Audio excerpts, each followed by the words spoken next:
दोस्तों, अभी तक हमने सुपरवाइज्ड लर्निंग की बात करी। इसमें हमारे पास एक डेटा सेट होता है जिसमें डेटा पॉइंट्स होते हैं और हर डेटा पॉइंट के साथ एक लेबल होता है।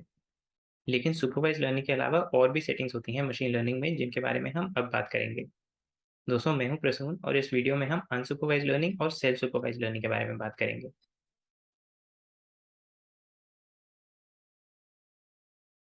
शुरू करते हैं अनसुपरवाइज्ड लर्निंग से। इसमें हमारे पास सुपरवाइज्ड लर्निंग की ही तरह एक डेटा सेट होता है जिसमें डेटा पॉइंट्स होते हैं। अब सुपरवाइज्ड लर्निंग में तो हर डेटा पॉइंट के साथ एक लेबल होता है, लेकिन अनसुपरवाइज्ड लर्निंग में डेटा पॉइंट्स के साथ कोई लेबल नहीं होता। मतलब बस डेटा पॉइंट्स होते हैं बिना लेबल्स के। और हम एक एल्गोरिदम बनाना चाहते हैं जो इस डेटा से कुछ पैटर्न एक्सट्रैक्ट करे। तो सुपरवाइज्ड लर्निंग में तो हम एक मॉडल बनाना चाहते हैं जो एक डेटा पॉइंट का लेबल प्रेडिक्ट कर पाए। लेकिन अनसुपरवाइज्ड लर्निंग में तो हमारे पास लेबल्स हैं ही नहीं। तो इसलिए हम डेटा पॉइंट से लेबल प्रेडिक्ट करने के लिए मॉडल नहीं बना सकते। लेकिन फिर भी हम इस डेटा में से कुछ पैटर्न्स फाइंड करना चाहते हैं। यो डे करना क्या है? अनसुपरवाइज्ड लर्निंग में सबसे कॉमन टास्क होता है क्लस्टरिंग। इसको थोड़ा डिटेल में समझते हैं। क्लस्टरिंग में बेसिकली हम अपने डेटा को अलग अलग पार्ट्स में डिवाइड करना चाहते हैं, ताकि हर पार्ट के अंदर जो डेटा पॉइंट्स हैं वो एक दूसरे से सिमिलर हों। फॉर एग्जांपल, अगर हम अपने डेटा को फीचर स्पेस में प्लॉट करते हैं, तो हो सकता है कि हमारा डेटा कुछ ऐसा दिखे। तो यहाँ हम देख सकते हैं कि हम अपने डेटा को बेसिकली 4 क्लस्टर्स में डिवाइड कर सकते हैं। क्लस्टरिंग करने के लिए बहुत सारे एल्गोरिदम्स होते हैं जिनको हम अलग से एक वीडियो में डिस्कस करेंगे। जैसे सुपरवाइज्ड लर्निंग में 2 स्टेप्स होते हैं, ट्रेनिंग और इन्फरेंस, वैसे ही यहाँ भी 2 स्टेप्स होते हैं। पहले स्टेप में हम अपने डेटा को क्लस्टर्स में डिवाइड करते हैं और दूसरे स्टेप में हम किसी नए डेटा पॉइंट को इन क्लस्टर्स में से किसी एक क्लस्टर में डालते हैं। क्लस्टरिंग एक बहुत इंपॉर्टेंट प्रॉब्लम है। फॉर एग्जांपल, एक जिम के पास डेटा होता है कि उनके मेंबर्स कब कब जिम आते हैं। तो इस डेटा को क्लस्टर करके वो अलग अलग टाइप्स के मेंबर्स फाइंड कर सकते हैं। फॉर एग्जांपल, कुछ मेंबर्स रेगुलरली जिम आते होंगे, कुछ मेंबर्स थोड़ा टाइम रेगुलरली आते होंगे और बीच बीच में नहीं आते होंगे, और कुछ मेंबर्स बहुत कम आते होंगे। फिर इस डेटा को यूज़ करके वो अलग अलग टाइप्स के मेंबर्स के लिए अलग अलग टाइप्स के प्लान्स या प्रोडक्ट्स बना सकते हैं।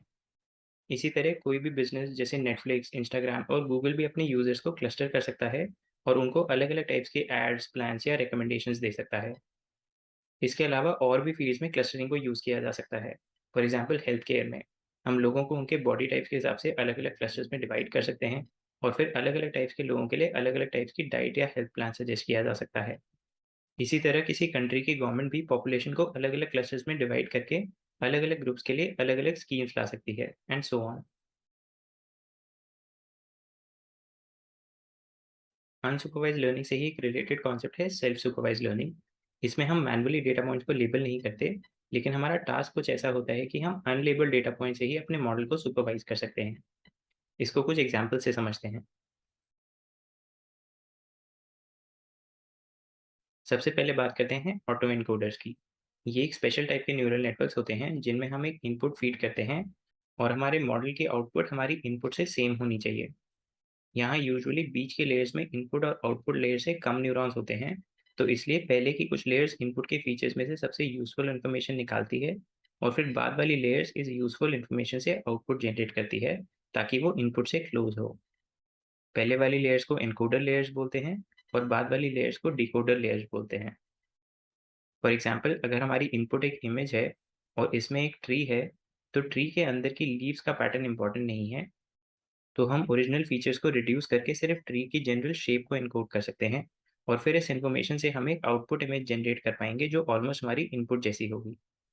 तो इस नेटवर्क को ट्रेन करने के बाद जो बीच के लेयर्स हैं जिनमें कम न्यूरॉन्स हैं, ये एक तरह से हमारे इनपुट के अंदर के मेन सिग्नल को इनकोड करती हैं और इसको हम यूज़ कर सकते हैं कोई और टास्क के लिए। फॉर एग्जाम्पल, इस इमेज में क्या क्या ऑब्जेक्ट्स हैं ये प्रिडिक्ट करने के लिए। तो हमने बेसिकली ओरिजिनल इमेज जिसमें बहुत सारे फीचर्स थे, उससे एक ये नया वेक्टर बनाया है जिसमें इनपुट वेक्टर से कम कंपोनेंट्स हैं। तो इससे हमारे फीचर वेक्टर्स में नंबर ऑफ कंपोनेंट्स कम हो जाएंगे। अब किसी वेक्टर के अंदर जितने कंपोनेंट्स होते हैं उस नंबर को वेक्टर की डायमेंशन बोलते हैं। तो इसलिए इस प्रोसेस को डायमेंशनैलिटी रिडक्शन बोलते हैं। डायमेंशनैलिटी रिडक्शन के लिए और भी अप्रोचेस होती हैं जिनके बारे में हम अलग से एक वीडियो में बात करेंगे। तो यहाँ हम स्टैंडर्ड सुपरवाइज लर्निंग वाला ही प्रोसेस यूज़ कर सकते हैं इस मॉडल को ट्रेन करने के लिए, जिसमें हमारा लॉस प्रिडिक्टेड आउटपुट और इनपुट के बीच का डिफरेंस होता है और इस लॉस को हम ग्रेडियंट डिसेंट यूज़ करके मिनिमाइज कर सकते हैं। लेकिन यहाँ नोट करने वाली बात यह है कि यहाँ हमें कोई लेबल्स नहीं चाहिए। हमारी इनपुट को ही हम लेबल की तरह यूज़ कर रहे हैं इसलिए इसको सेल्फ सुपरवाइज्ड लर्निंग बोलते हैं।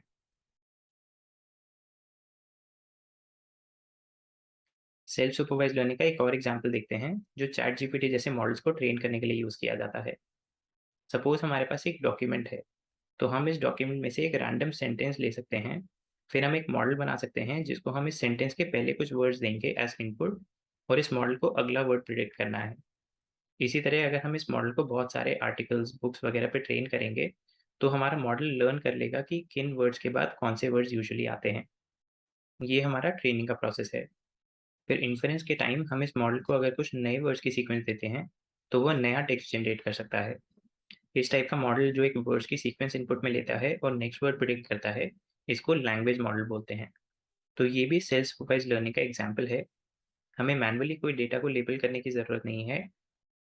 किसी भी डॉक्यूमेंट में से हम एन वर्ड्स चूज़ करके मॉडल को दे सकते हैं, और मॉडल को अगला वर्ड प्रिडिक्ट करना है जो हमारे डेटा में ऑलरेडी है।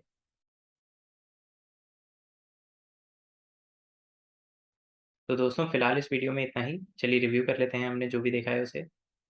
इस वीडियो में हमने अनलेबल्ड डेटा वाले केस में 2 टाइप्स की सेटिंग्स डिस्कस करी। अनसुपरवाइज्ड लर्निंग में हम अनलेबल्ड डेटा से कुछ पैटर्न निकालना चाहते हैं, और सेल्फ सुपरवाइज्ड लर्निंग में हम डेटा पॉइंट से ही लेबल्स जनरेट करके सुपरवाइज्ड लर्निंग वाले ट्रेनिंग और इन्फरेंस मेथड्स यूज़ कर सकते हैं। फिर हमने क्लस्टरिंग की बात करी। ये अनसुपरवाइज्ड लर्निंग के लिए एक कॉमन टास्क है। इसमें हम अनलेबल्ड डेटा को अलग-अलग क्लस्टर्स में डिवाइड करते हैं ताकि सेम क्लस्टर में जो डेटा पॉइंट्स हैं, वो एक दूसरे से सिमिलर हों। फिर हम नए डेटा पॉइंट्स को इनमें से किसी एक क्लस्टर में डाल सकते हैं। क्लस्टरिंग की बहुत सारी फील्ड्स में एप्लीकेशंस हैं। उसके बाद हमने ऑटो एन्कोडर्स की बात करी, जो सेल्फ सुपरवाइज्ड लर्निंग का एग्जाम्पल है। ये एक न्यूरल नेटवर्क होता है जिसकी आउटपुट इनपुट से सेम होती है। इससे हम अपने फीचर वेक्टर की डायमेंशन को रिड्यूस कर सकते हैं। फाइनली हमने लैंग्वेज मॉडल की बात करी। ये भी सेल्फ सुपरवाइज्ड लर्निंग का एग्जाम्पल है। इसमें हम अपने मॉडल को एक वर्ड्स की सीक्वेंस देते हैं, और हमारे मॉडल को अगला वर्ड प्रिडिक्ट करना होता है। इस टाइप की अप्रोच चैट जीपीटी जैसे सिस्टम्स बनाने में यूज़ होती है। दोस्तों, अगर आपको ये वीडियो पसंद आई तो इसे लाइक और शेयर ज़रूर कीजिए, और चैनल को सब्सक्राइब करना मत भूलिए।